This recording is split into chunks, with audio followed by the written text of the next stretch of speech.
You're listening to Sudbury News Talk. I want to show you something. Stand by. On the morning shift. Anything could happen. Sudbury News Talk on the morning shift.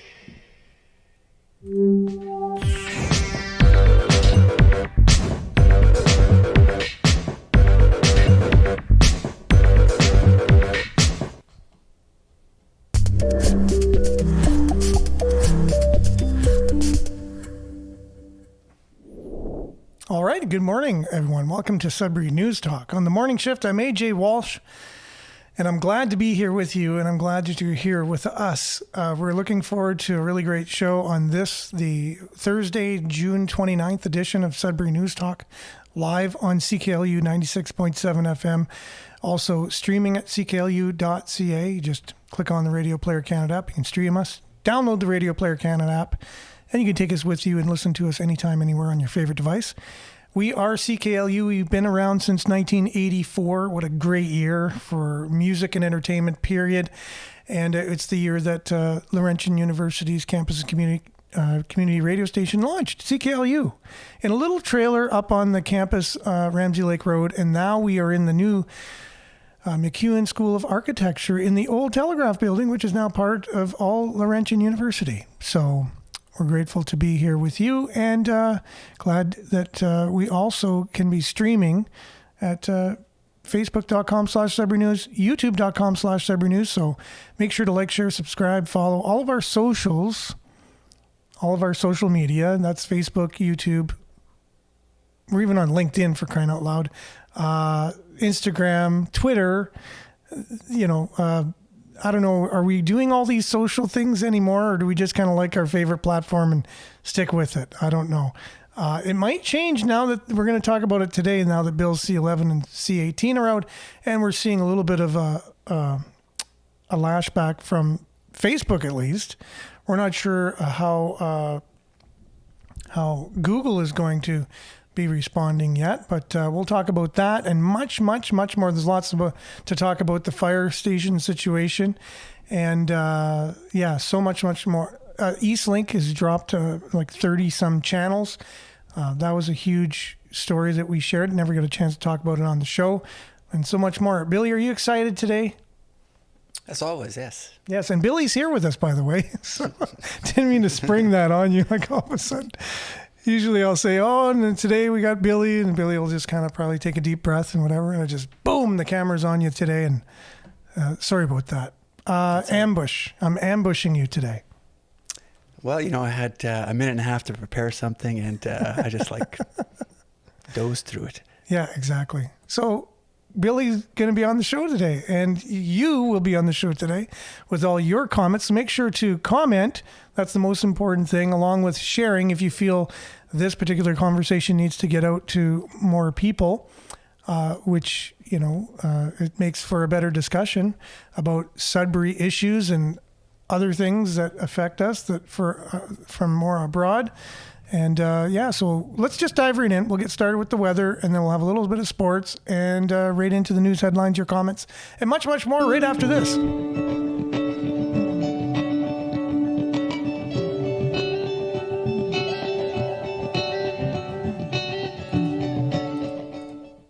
And Sudbury weather brought to you by SudburyWeather.ca. Current conditions, it is currently 11 degrees and partly cloudy. Today, you can expect sunny this morning, then a mix of sun and cloud with 30% chance of showers late this morning and this afternoon. And that's a little bit different from Sudbury.com's weather this morning, which they're just saying it's sunny today and then chance of showers tonight. So we will see who will prevail in their prediction of the weather. Will it be some showers coming in during the day, or will it hold off till tonight? Tonight, partly cloudy with 40% chance of showers, local smoke, low of 15. Friday, cloudy with a 60% chance of showers, risk of thunderstorm in the afternoon. There's some local smoke as well then. And high of 19, UV index will be 6 or high. Long range again Friday, 6% chance of showers, high of 19. Saturday, 60% chance of showers, high of 24. Sunday, 40% chance of showers, high of 26. Monday, 30% chance of showers, high of 28. 30% chance of showers as well for Tuesday, and high of 30. So it's getting hotter, and but still looks like a moist week ahead of us, at least 5 days, and then they're saying it's going to clear up, mix of sun and cloud, and high of 30 on Wednesday. So this is the question, the weather question. Will all the precipitation, if we do indeed get it, lift the fire ban? That is the question. If not, why? Inquiring minds want to know. Okay, here's a look at your satellite, and you have a bit of clearing over the northeastern part of Ontario, but you see those clouds rolling in for those on the radio, and this is your Sudbury weather, brought to you by sudburyweather.ca. We'll be back with a little bit of sports and much, much more right after this.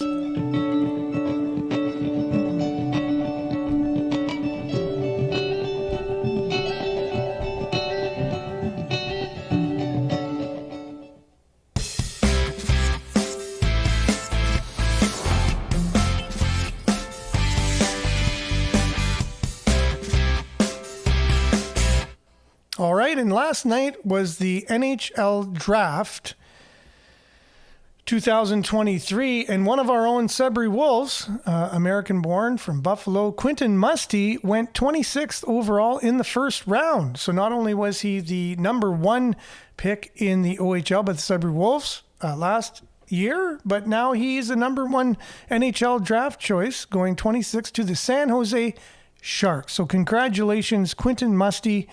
That is a wonderful achievement, and I know it'll probably put a more zip in your zang this year as the Sudbury Wolves hit the ice in September. We talked about the schedule just released yesterday on the show. So look forward to seeing Quentin, the newly drafted first rounder of the NHL, going to the San Jose Sharks. Congratulations. That's your Sudbury Sports, brought to you by SudburySports.com. That is Randy Pascal. He was that Sudbury Sports Guy's website. We'll be back with Billy, your comments, and all the headlines, unpacking things as much as we can today, right after this.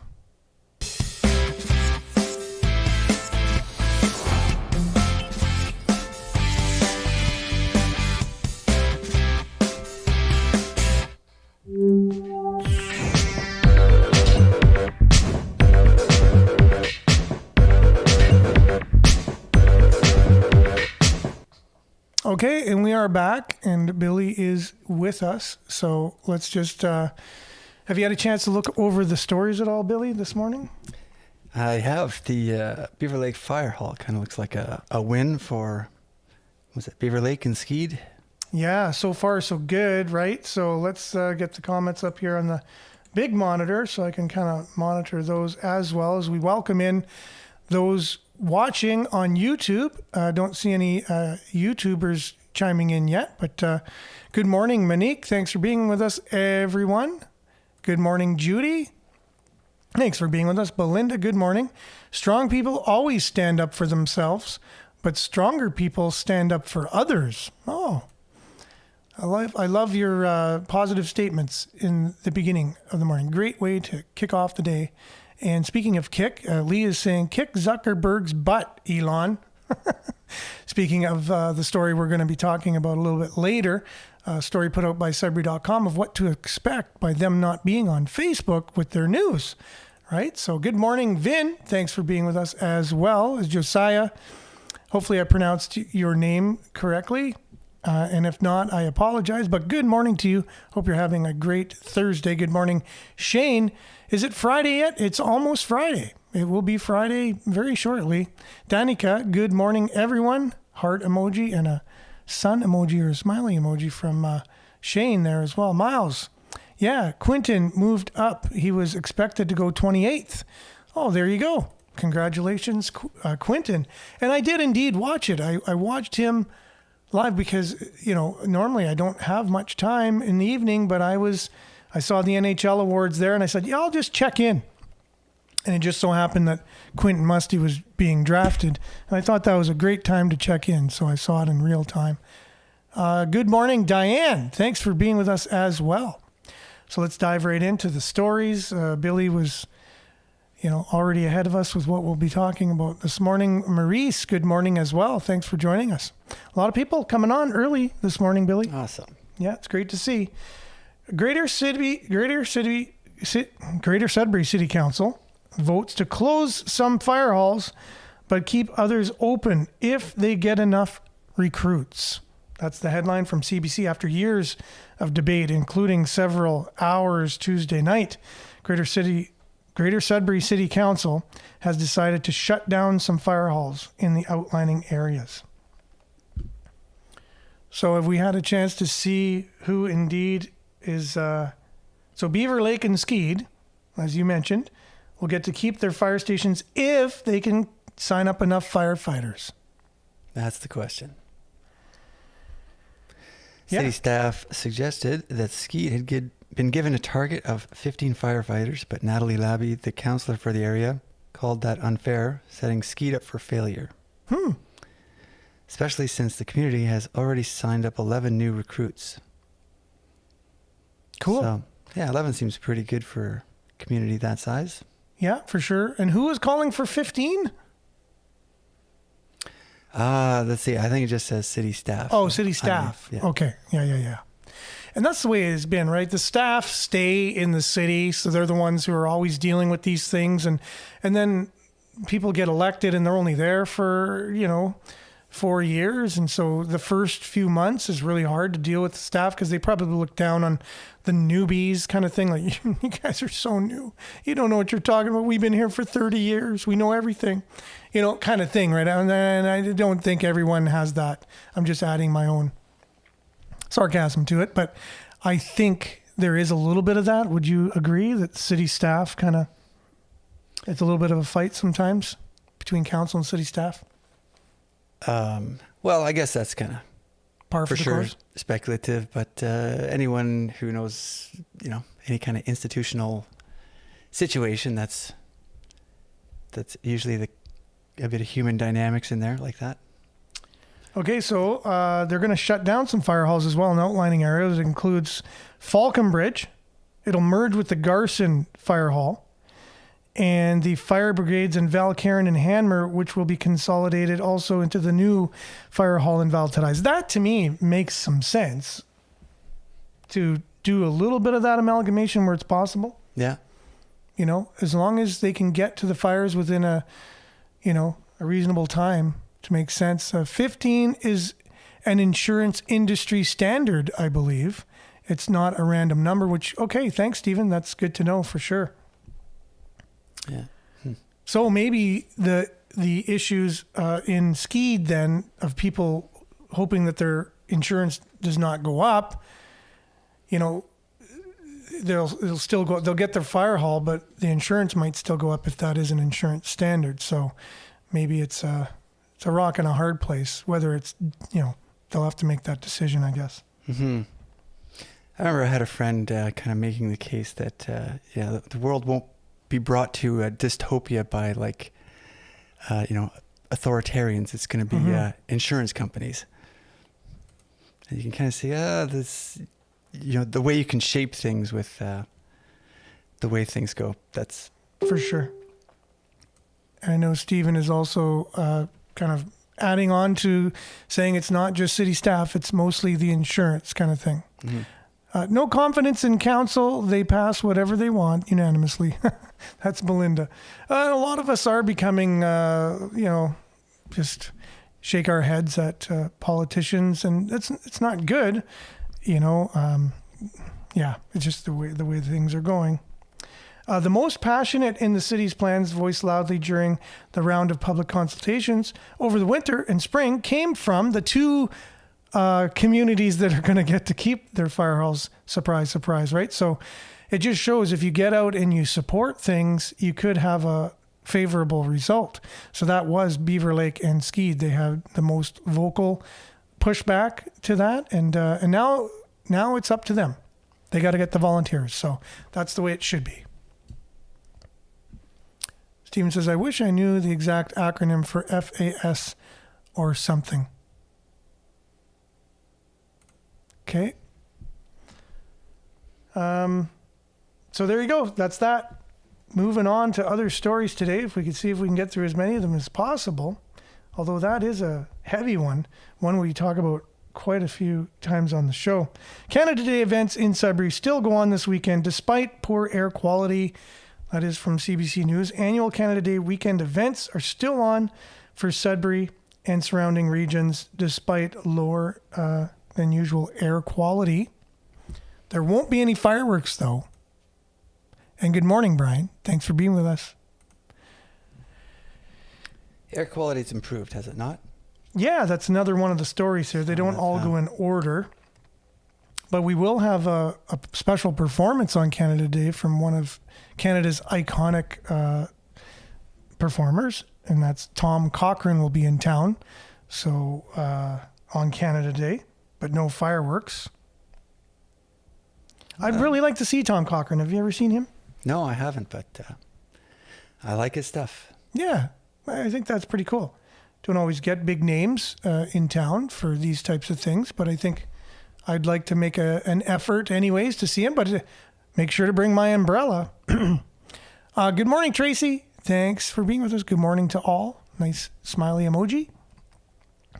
We're just talking about the fire station situation and council voting on it, and Beaver Lake and Skeed are going to be able to keep alive for the moment, and they're going to amalgamate some other ones, and then the story will be continued as they continue to discuss that issue. And Canada Day will go ahead, no fireworks, although why couldn't we have fireworks if it was raining? Like, Sure. could there be an issue if it's raining with fireworks? I don't know. That's the thing I don't like about these fire bans and stuff like that. It's like, who's making the fire bans? How high up are these decisions being made and then brought down? Do local people get a chance, like just in the region, to say, okay, fire bans are lifted in our region? Does it come from the province? You know, it seems like a pretty widespread fire ban, right? So if it's downpouring, well, who would be out there anyways if it's a downpour? I don't know.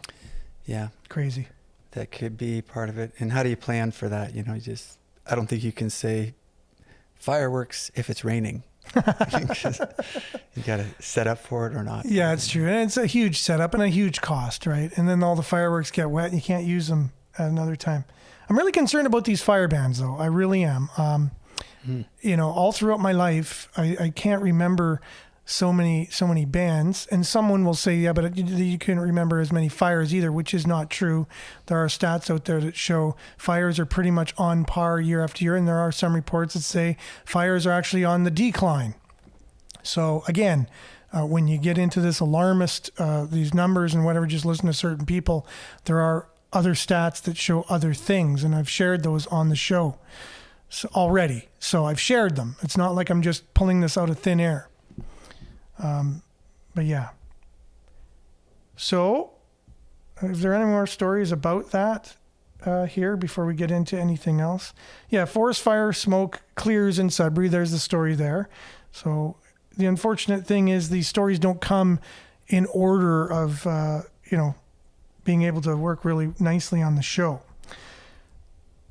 But, so let's move on to the next story then, which would be... Oh, I was going to add one more addendum to that. Okay, go ahead. Which is, I probably should have had something more to kind of back it up. But do you remember something about like all the spraying they would do for the forest with pesticides and stuff? And I think that was one of the potential criticisms, that this stuff, whether it somehow adds to the fire. Yeah. Flammability of forests is something to consider too. Interesting. I've heard a lot about the spraying that's gone on in the forest as well, and you're not the first one to mention that. And then but what I heard were the concerns of what they've been spraying, and now that it's on fire, what is the smoke? What's contained in the smoke because of the spraying? Mm-hmm. So you spray the forest with something, and then it burns, and now there's chemicals mixed with the wood that's burning, and it's airborne, and you're breathing that in. So I've heard of people concerned about that, but also I never even thought about the chemicals they were spraying making the forest even more flammable as well. So yeah, no, that's a huge question, I think, that needs to be looked into. Tracy says she thought that the fireworks were on the water anyways, so what risk would there be if there's a barge on the water and the fireworks just go over the lake, right? So I got that as well. Makes sense. And then Louise is saying they have fires in Alberta and have no fire ban, but we have a fire ban. Yeah, exactly. I'm just wondering about these fire bans all the time. Why can't you have a fire in your backyard? Like our backyard is all sand. It's sand everywhere. There's no trees anywhere near our fire pit. There would be no concern whatsoever, but we can't have a fire here because there's a fire ban. And that takes up most of our summer, a lot of our socializing is around a fire, and that's what we look forward to every summer, and summers are so short here, and then you can't have a fire. It doesn't make sense to cancel, for sure, to Tracy. Yep. So Diane says, fires are on the decline? I doubt that very much. I'm in my 60s and never seen so many fires and never had to lock myself in the house because of the smoke and chemical smells. Well, again, right, we had shared the scientists talking about the numbers in Canada with fires, and they did say they're just on par. Basically, we're not having any more fires than usual. Now, maybe as the year goes on, and maybe now is part of it, the fires that we're having will now show that next year, you look back, yeah, we had more fires this year, but no, not trending up, they're not. So I'll find that for you, Diane. I really appreciate that, and I know that's the accepted norm out there. And but yeah, I'll do my best to. If you're going to be watching on a subsequent show, it'll be just for you and other people. I know you're not the only one, so I'll make sure to share that again. The actual numbers of the fires in Canada, the statistics. I think Trudeau is just trying to make us miserable. He is also trying to suppress any restaurant that has a wood-fired pizza oven because he wants to cut down on the carbon. Did you know that New York has already outlawed wood ovens? They are not able to have wood ovens in New York. Something about that. State. Did that go through? And that's the thing. If you look at any of the other, and thanks for sharing that article, by the way, Stephen, about the FUS, Fire Underwriters Survey. Yeah, if you look at New York and California, they're the most progressive states in the United States. Ontario is one of the most progressive provinces, along with British Columbia. So if you look at the things we do in Ontario, British Columbia in Canada, New York and California in the United States, you can kind of see what's coming. What the progressive thoughts are for our society, and then you could also look ahead and see some of the challenges they have compared to other places as well, due to those policies that they put in place, as progressive as they are. Sometimes progressive doesn't mean positive. Yeah, so there you go. And speaking of that, our own CTV's Tony Rima interviewed our Auditor General for Ontario. You remember the Auditor General's report for the insolvency of Laurentian University, and that was a huge undertaking. Did the final report finally come out for that, Billy? I think it did, right? I have not heard. Laurentian University. I know there was a preliminary report. We had that on the show. I think the final report is out as well on that. Well, now they're auditing Northern Ontario hospitals. That's part of what the Auditor General does. They do audits, which maybe we'll give them a call and say, hey, can you do one for our city too? Is that possible? As we were talking about that being a something we thought could be important for our city, and a lot of people do feel that. They do audit hospitals as well. So right now they're undergoing auditing some Northern Ontario hospitals. And Tony Rima is speaking with Bonnie Lissick about that. And in the middle, so I got this kind of in the middle of the interview. They've already asked some questions about what hospitals or what's involved in an audit and whatever. So let's just catch this interview in the middle of it. And he asks question about the former CEO, which I thought was really great, that a lot of people are thinking the same thing. So we'll be back right after this. Okay, and I see on your website value for money. So a lot of hospitals are under strain. They say they're underfunded. Are we getting good value for our money? I mean, that will, in a broadest of sense, be something that my team will look at. We look at that in all of our audits, and so it isn't unusual for us to see whether or not funding is being used effectively in the programs and operations we audit. Can hospitals run a budget? I understand they can get a waiver to say that they can have a bit of a deficit, but are most in the black?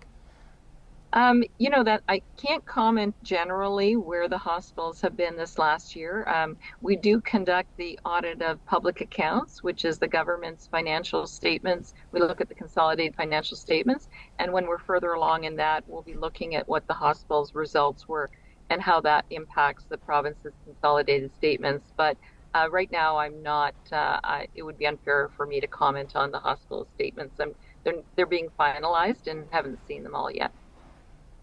I understand Health Sciences North in Sudbury is being audited. Are you looking for anything considering the history of the former CEO who was once the head of Laurentian University? We're applying the same audit objective and criteria to the hospital in Sudbury as we are to the other ones that we're looking at. So really, it is a coincidence that the hospital is the one that the previous CEO of the university worked at. But our scope on all the hospitals is the same with respect to operations. So, I can confirm we always look at, like I say, value for money and financial operations of the entities that we look at. So, but nothing unique there for us right now. Will your teams uncover any bonuses paid out to those CEOs who may be existing or no longer with those hospitals? Broadly within how we conduct our work, that is a standard that we look at across the board. So I can confirm that in any audit we're auditing, we're looking at that type of expenditure. So nothing really different in this group of audits than others that we conduct, but it is an area we cover. So that was Tony Rima interviewing Bonnie Lissick, who is the Ontario Auditor General, speaking of their audits for Northern Ontario hospitals and more specifically HSN here. And the question was, considering the history of the former CEO of Laurentian University and now then was the hospital's CEO, are you looking at anything specifically? So good on Tony for asking that question. I really think that our local reporters, and I also heard CBC as well interviewing Dominic Giroux and asking him a couple tough questions as well.